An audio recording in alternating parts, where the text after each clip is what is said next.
never knew. And I think to myself, what a wonderful world. Yes, I think to myself, what a wonderful world.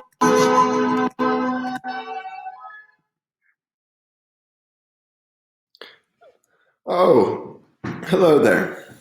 Welcome to Composition 10. Today is Thursday, April 23rd, and here we are again. What a beautiful day. Our objective today is to identify and analyze rhetorical devices used in Trump's Oval Office address. Your homework, which is due at 8 a.m. tomorrow, is to complete the 6.4 rhetorical device annotations. This will be its own Google Doc. You will submit this assignment in Google Classroom as a Google Doc. It will be an annotated document. There will then be a short exit slip survey that follows. If you're ready to go, let's jump in. So, yes, you did watch this, you read this speech last class. You read Trump's Oval Office address from last January 2019. It feels like a whole other world that we lived in at that time. And again, the reason why we read this speech isn't because I like Trump or because I hate him. It's not because I agree with what he said or because I disagree with what he said. It's because he uses so many rhetorical devices. And he's also someone that tends to be pretty controversial, someone that some people love, some people hate. Whenever you have someone like this, it's really important to understand the specific tools they're using to try to be persuasive. And so we got started in last class by going through a SOAPs analysis. You'll remember the S in SOAP stands for subject, O, occasion, A, audience, P, purpose, and S, speaker again. The subject of the speech addressed how a disagreement in Congress between Republicans and Democrats on the issue of illegal immigration led to a shutdown of the federal government. The occasion, that's when this happened, but it's also where it happened, and it's also why this speech happened. And so the occasion, this speech was delivered as an Oval Office address. Oval Office addresses are typically only delivered during times of national emergency. This implies that Trump views illegal immigration as a crisis equal to a war or major natural disaster. The implications there is pretty astounding, and some of you noted that in last class's exit slip, and so it is very interesting that he talked about immigration in an Oval Office address, specifically because that's usually reserved for emergencies. The audience. On one level, this speech was addressed to American citizens. Because the federal government was shut down at the time, Americans may have been confused and upset at the government. However, on another level, this speech was directed at the Democrats in Congress who were in opposition to Trump's immigration policies. The purpose of the speech. So this is asking, what did Donald Trump want us to believe, understand, or do after hearing it? The ultimate purpose of this speech was to have American citizens support Trump's immigration policies and to pressure Democrats in Congress to approve Republicans' budget for the federal government. However, in order to do this, there were multiple mini purposes within the speech. His first mini purpose, Trump was trying to convince Americans that illegal immigration at the southern border was a national emergency. Second, Trump was trying to show that Republicans have a good plan in response to illegal immigration. And third, Trump wants Americans to blame Democrats for the government shutdown.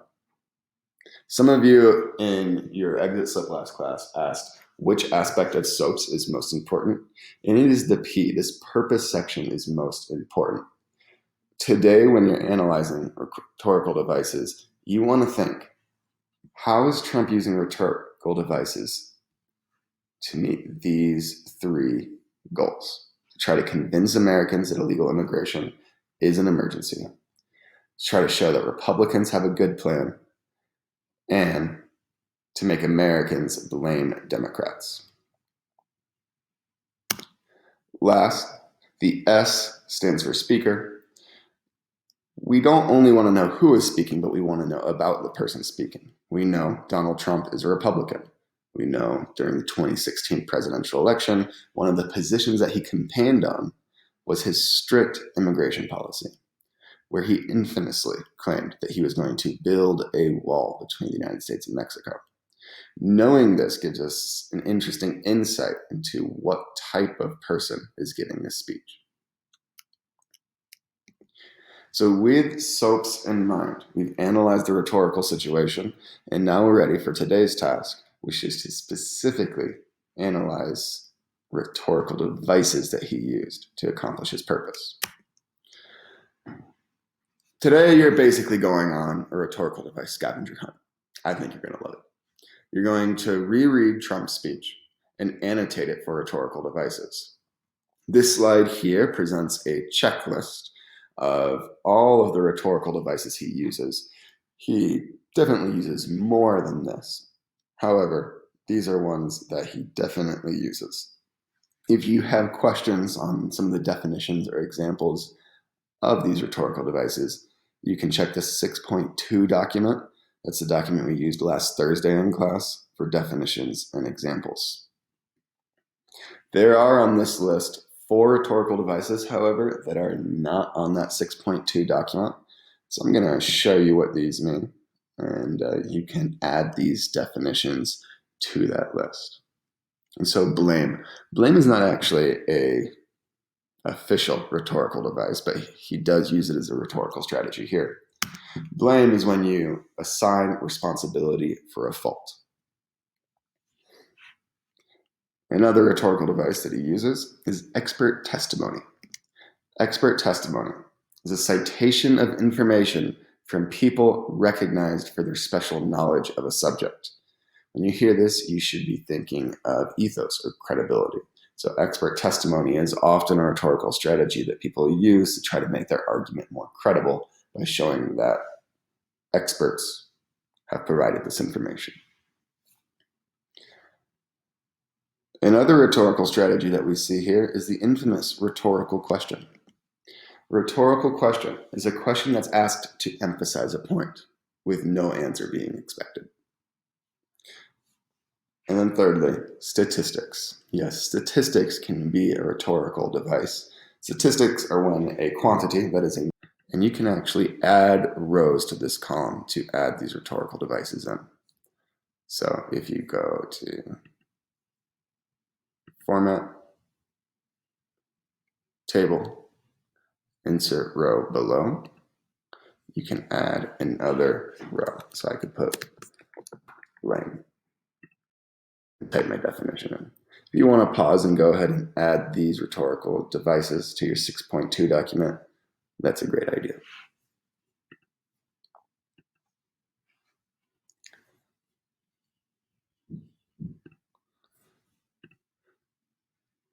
If you're ready to go, your criteria for success today are to identify 10, you heard it, 10 rhetorical devices in Trump's speech.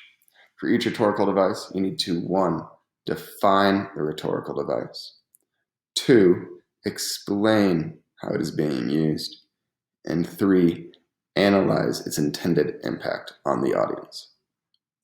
I'll show you an example.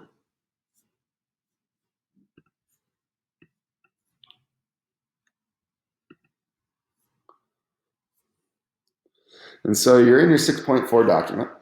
Again, you see here our task. Your task is to identify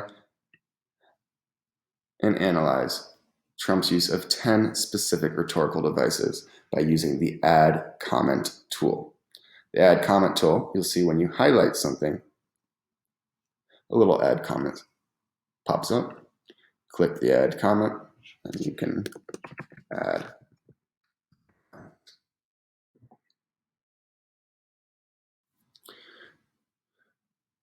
So here again is the list of some of the rhetorical strategies used here. We want to identify the rhetorical strategies. Then in the comments, define, explain, and analyze them.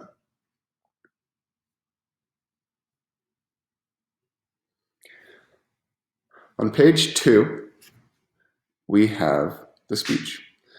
Many of you asked for video of the speech because it might be easy to watch and listen while you read. If you click the title, this will actually open the video for you. My fellow Americans.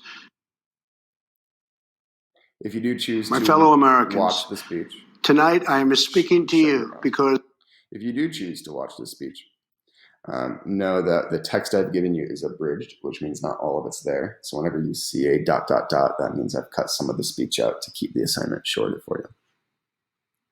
But if you're ready to go, let's jump in with an example. So in every single paragraph, Trump uses at least one rhetorical device. And so let's go ahead and read paragraph 1. My fellow Americans, tonight I am speaking to you because there is a growing humanitarian crisis at the southern border. Every day, Customs and Border Patrol agents encounter thousands of illegal immigrants trying to enter our country. We are out of space to hold them, and we have no way to promptly return them back to their home. So while I'm reading that, what sticks out to me, especially in this opening paragraph, is some of the language he's using. And you may see that I've already underlined, I am speaking to you. We are out of space to hold them, and we have no way to promptly. Oh, even see trying to enter our country. And so this is an example of a certain type of diction. And so what I'm going to do here, I hear, I am speaking to you. This is really inclusive diction is what we'll call this.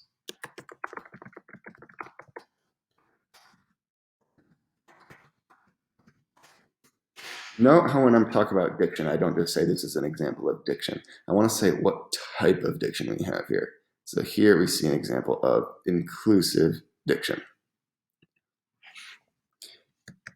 Now, I need to explain how it's being used. So I've identified it. Now I need to explain its use. So my analysis. This is an example of inclusive diction. By saying I, you, our, and we, Trump makes it feel like he is talking directly to us. By using these inclusive words, Trump is hoping to make his audience feel personally connected to the issue. I comment, and just like that, we have one rhetorical device identified. Now, go ahead and read paragraph 2 and try to identify a rhetorical strategy on your own. I will read it out loud. You can listen along with me. On your own sheet, I want you to pause this video and try to identify the rhetorical device. So, paragraph 2 reads, America proudly welcomes millions of lawful immigrants who enrich our society and contribute to our nation. But all Americans are hurt by uncontrolled illegal immigration. It strains public resources and drives down jobs and wages. Among those hardest hit are African Americans and Hispanics. All right, pause the video and try to identify and analyze the rhetorical device used in this paragraph. Now, while you were reading this, hopefully something stood out to you. What stood out to me is this capital B, but. We've talked about this before in class. When you see a giant but at the beginning of a sentence, you should stop and pay attention to it. Usually authors don't start sentences with but, and so when you see that they do, it is a hint that they are using juxtaposition. And so let's check. America proudly welcomes millions of lawful immigrants who enrich our society and contribute to our nations, but all Americans are hurt by uncontrolled illegal immigration. And so this is going to be the rhetorical strategy of juxtaposition. Here we see juxtapositions when you place two ideas side by side for the purpose of showing a contrast. Here, Trump juxtaposes the impact of lawful immigrants and illegal immigrants. By doing this, Trump is trying to show that he supports legal immigration, but he still stands strong against illegal immigration. So if you followed along with me, you already have two rhetorical devices identified and analyzed. Your goal is to find 8 more so that you have a total of 10. There is a rhetorical device in all of these paragraphs. Each paragraph has at least one rhetorical device. So as you read, I would recommend having your definitions side by side with you so you can identify. As always, if you have questions, I will be in office hours today. If you have questions, please reach out.